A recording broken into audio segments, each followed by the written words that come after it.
Hey everybody, I said I would get back with you guys after my appointment.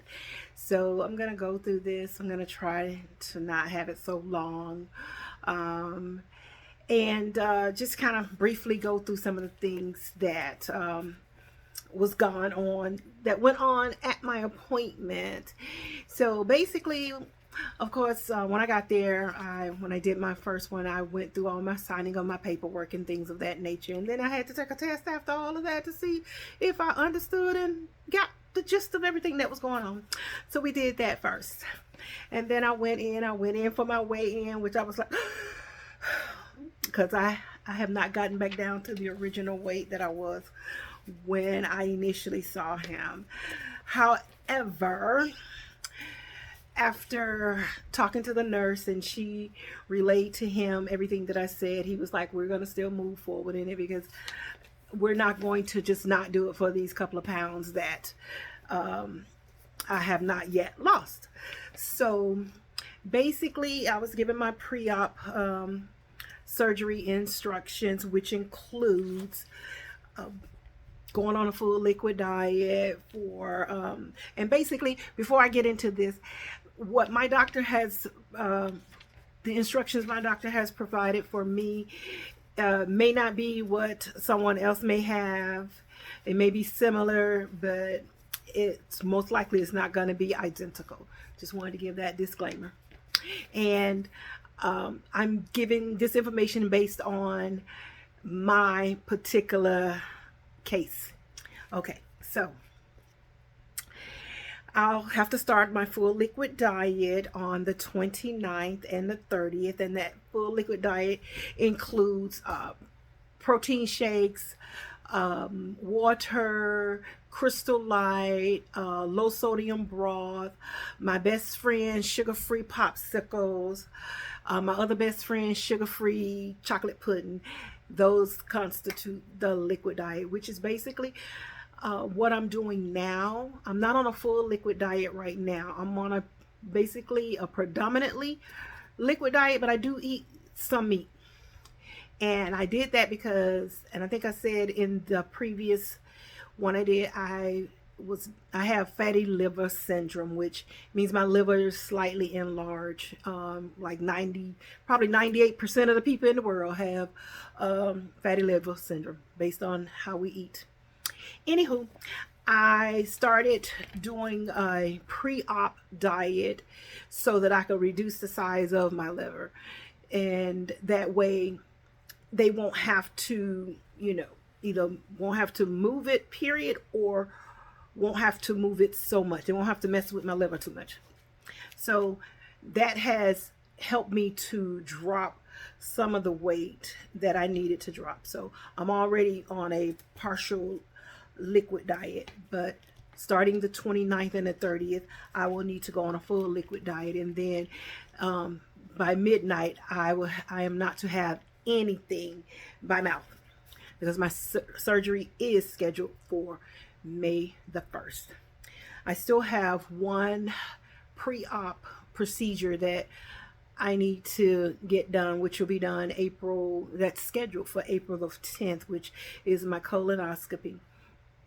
So I'll get that done. We'll have that check mark. So that's basically the only check mark.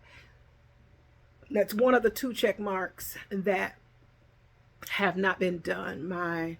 That's my last pre-op procedure that needs to be done. And in addition to, let's see, I'm going to hold this up here so I don't miss anything. Nothing by mouth after midnight on the 30th. I'm not to have any aspirins, Advil, ibuprofen, Motrin, or anything like that 7 days prior to surgery. Also, no garlic, ginseng, Geico, fish oil, flax seeds for 14 days prior to surgery. Those herbal supplements, I'll have to stop them before then because of the colonoscopy. I have to basically stop all my vitamin supplements, I think Friday. I'm almost sure it's Friday.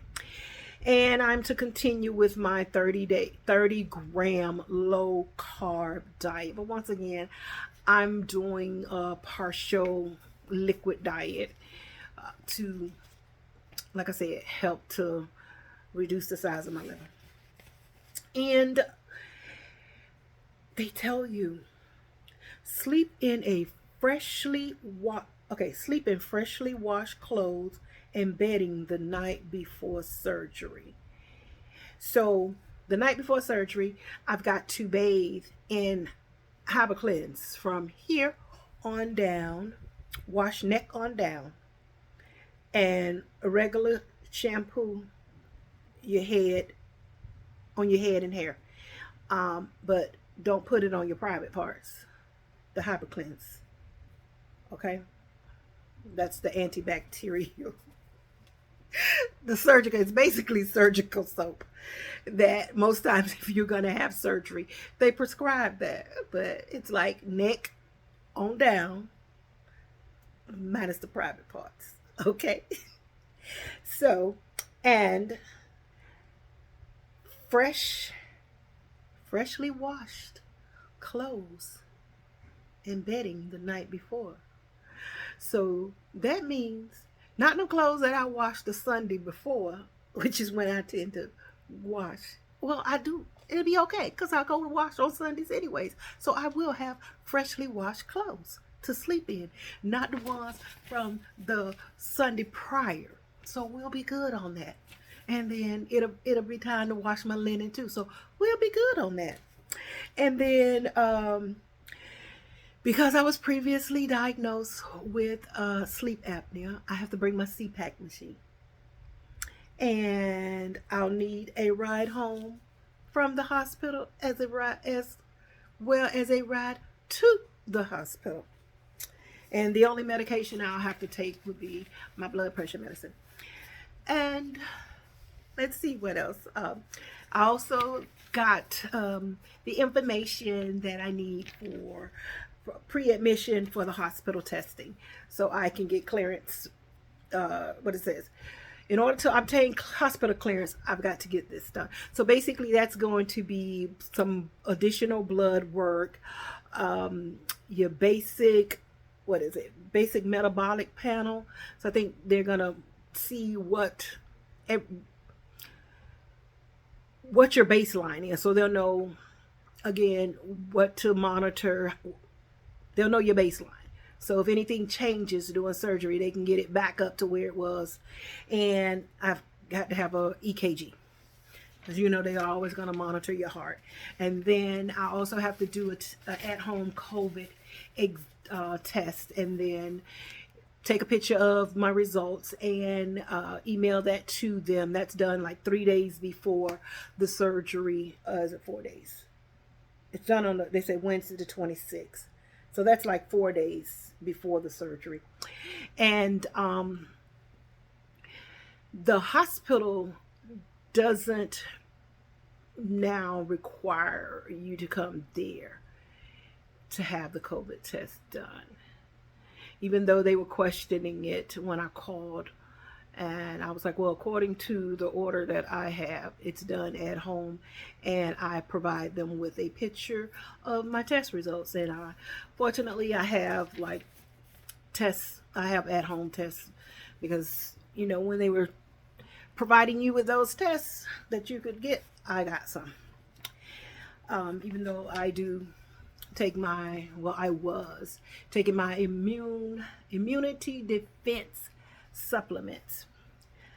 And they also provided me with my post-surgical medication, and I went and picked that up today. So I'll have like medication for acid reflux, pain medication for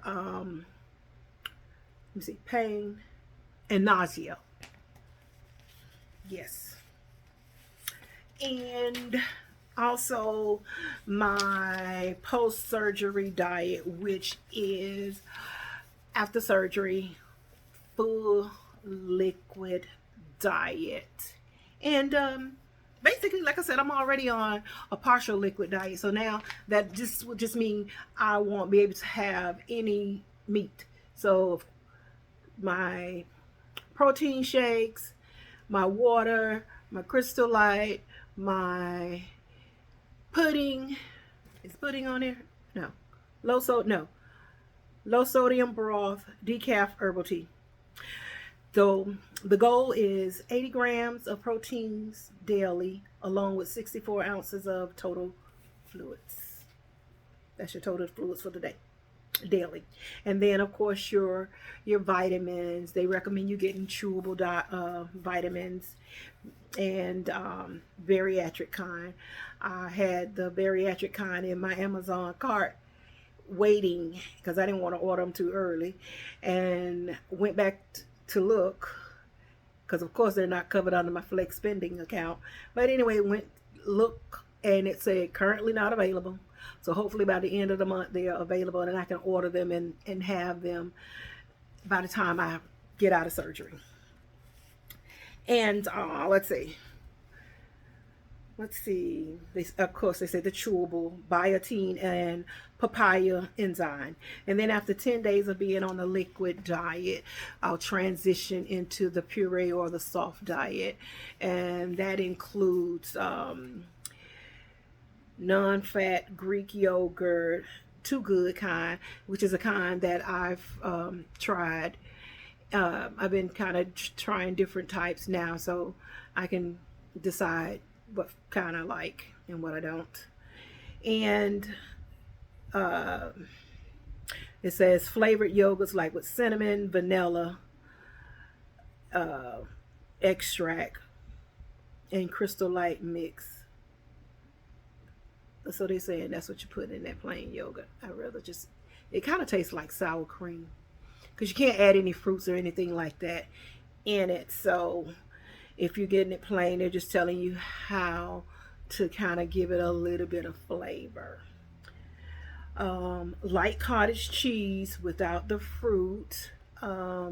Baby food without the potatoes and the fruit. You can have the meat kind. Eggs scrambled. Tuna, chicken, egg salad, chopped up with light mayonnaise, but it's gonna have to be, really, really chopped up, really, really fine. We know what puree food is. We all know what that is, especially if they said you can eat baby food. So we all know what that is. And finely chop rotisserie chicken without the skin, and any soft seafood, which for me will only be fish because I don't eat shrimp or lobsters. And then in capital letters, like they're yelling, they have no beans, no fruit, fruit juice, applesauce, potatoes, raw vegetables, rice, bread, pasta, cookies, sweets, chips, hard, crunchy foods. And the reason for that is because your stomach has been separated and stitched, and they don't want those types of food could get in between your sutures, and that you don't want. So it also says during this time you must drink at least 2 protein shakes and 5 cups of water daily. The aim is to resume a regular diet after 90 days. So that's basically, I think I covered pretty much what was given. I'd have to go through all this. And then they gave me my discharge instructions about activities. They were like, this too is in capital letters. Capital. Like yelling, capital. Do not lay around on the couch all day.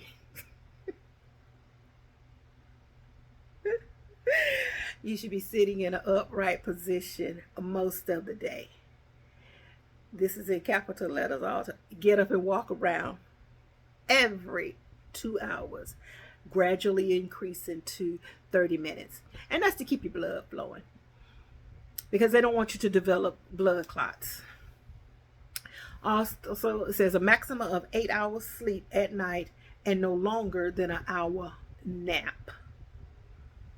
And Of course, it says for those of you with sleep apnea, continue using your CPAP machine. So yeah, okay.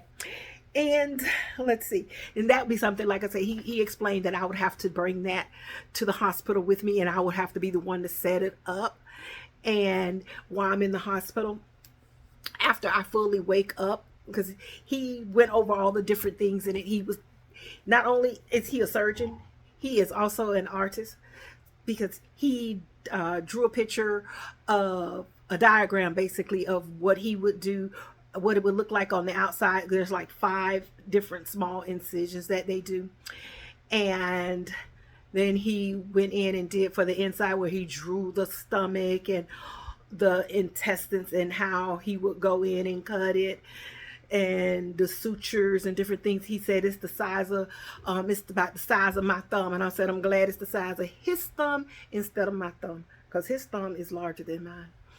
So, and it's about like maybe 1.5, 2 ounces of food you'll be able to get.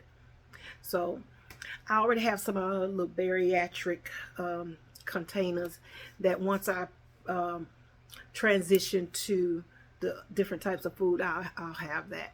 But anyways, back to that. So he was like, once you wake fully up, I want you sitting in the recliner, but I don't want you recline, because you will keep ice on your incision, because they want you up walking every 2 hours. And then you'll be getting your IV fluids, so he'll be watching the output. But then, depending on your output, they'll remove it, and they want you sipping on 1 ounces of liquids, within those hours.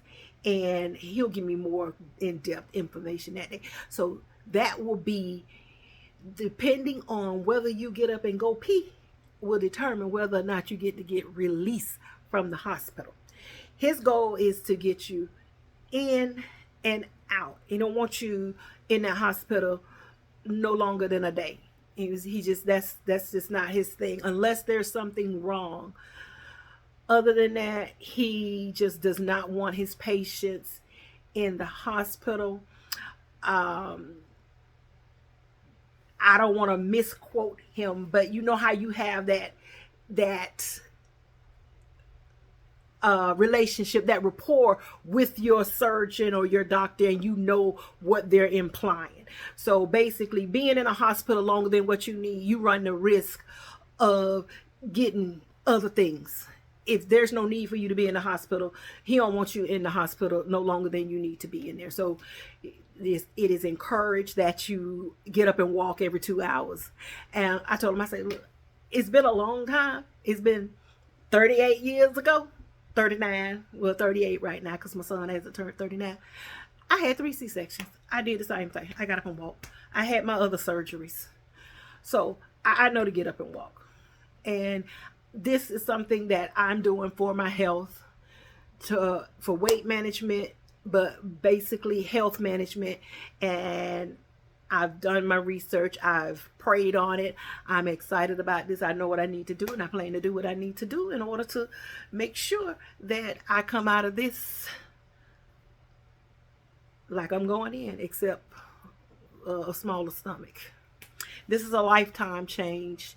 This is life-changing. This is the resource that I'm using in order to have a better successful rate for what I'm trying to do for myself. I had to think about it for a minute. This is not a process that's like, oh, this is the easy way out. This is not the easy way out. This is by no means the easy way out, because this is something that you have to do a lifetime.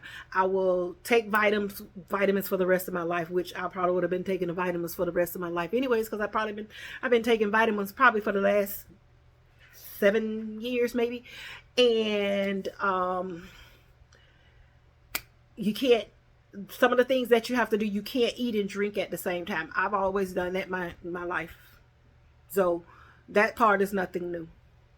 I've transitioned to By doing this partial liquid diet, I've transitioned into taking smaller sips to get accustomed to not just taking these big sips.